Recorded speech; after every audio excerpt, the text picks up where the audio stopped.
Hello mga akwento, for today's video nga pala ay mag-unboxing ako. Dumating na nga pala ang Lazada na in-order ko noong 11/11. Huwag na natin patagalin to, tara na.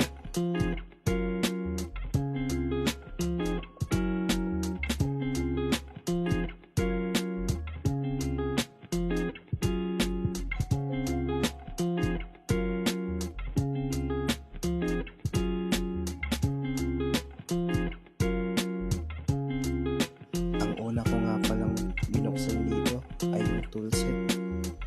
Malaking tulong to lalo na kapag nagmamotor ka. Syempre hindi mo alam saan ka masisiraan. Kaya naman bumili ako nitong 0.8 piece toolset.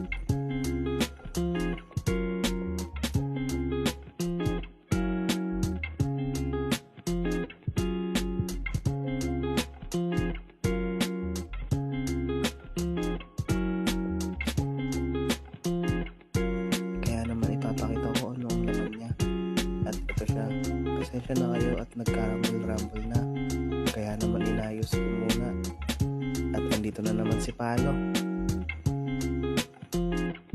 Habang sinasalansan ko pala ay tinitingnan ko kung merong sira. Pero so far wala naman. Kaya salamat sa seller. Dito nga'y makikita nyo na sobrang curious ni Palo kung ano sa pinakalikod ko. Kaya kung ano-ano rin ang tinitignan niya. Habang patuloy nga pala ako sa pag-aayos, hindi na rin napigilan ni Palo mangailam. At mukha namang sayang-saya sa panonood. At yun na nga, matapos kong nasubukan, masasabi ko na okay na to. Kinuha ko na pala yung susunod ko i-unbox. Ito pala ay shock cover. Actually, medyo na-disappoint ako. Siguro hindi ko lang nabasa ng maayos dahil isang cover lang yung nabili ko. Pero okay lang, sa susunod na lang ulit. Sa ngayon, isang paa na lang muna. Pagkatapos ko nga palang i-open yan, kinuha ko na yung pangatlo. Dito, ang laman naman ito ay cellphone holder. Malaking tulong to, lalo na kapag nagmamaneho ka. Dahil pwede mo i-mount ang cellphone mo. Makikita mo rin kaagad si Waze. Kasama na nga rin pala dito ang gloves. Mahalaga, protektado ang kamay mo. Kaya naman sinubukan ko na rin pala itong gloves na to. Sa totoo lang maliit siya sa akin. Pero buti na lang may nabili ako kanina bago ako mag-unbox.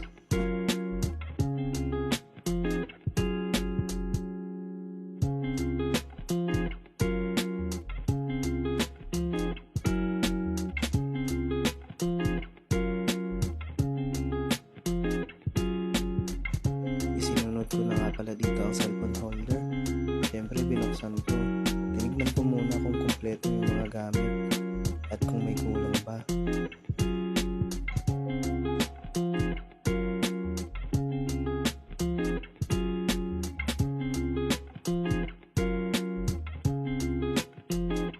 At habang inaayos ko nga ito, nagsimula na naman maggulo si Palo. Ang nakikita mo dito na pinagalaw niya lahat ng mga gamit. Meron po siyang napatalsik dyan. Kaya naman lagi ko siya tinutulak.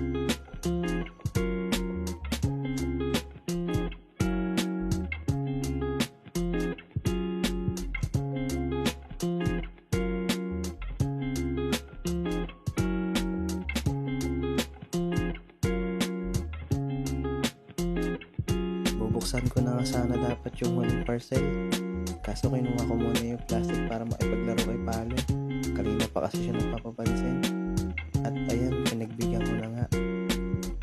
Yung pangalan pala ng puti namin pusa ay Olaf. Pinaligtad lang sa Palo.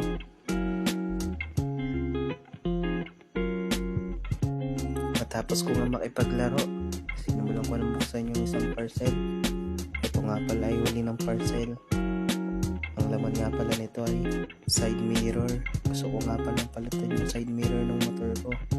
At yung binili ko nga pala ay Street King mirror. Napakaganda kasi sa review at may anti-glare pa. Makikita mo din na napakalawak ng vision. Kaya naman ito ang binili ko. Habang nag-edit nga pala ako, actually sinubukan ko na siya ikabit sa motor ko pero hindi siya nagtugma. Sa totoo lang pwede naman, ang kaso lang mali siguro yung naibigay sa akin na mga tornilyo. Kaya naman siguro baka kailangan ko pumunta bukas sa mga shop para magtanong-tanong kung ano yung pwede ko ipalit, kasi sayang naman, para na din maikabit ko. Nga pala, bumili din pala ako ng blind spot mirror. Malaking tulong to, iwas disgrasya.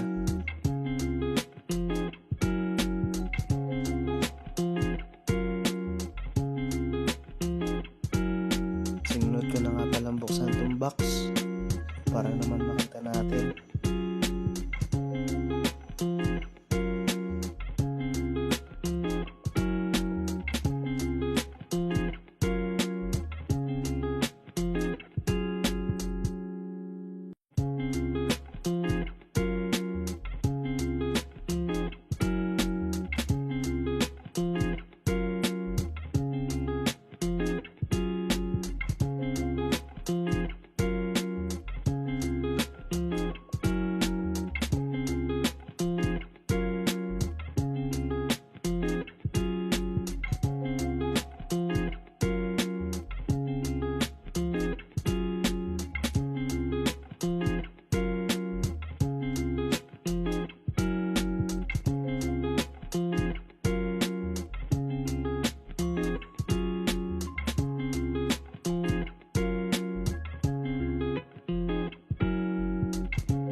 Yun na nga, napakita ko na nga sa inyo lahat ng binili ko.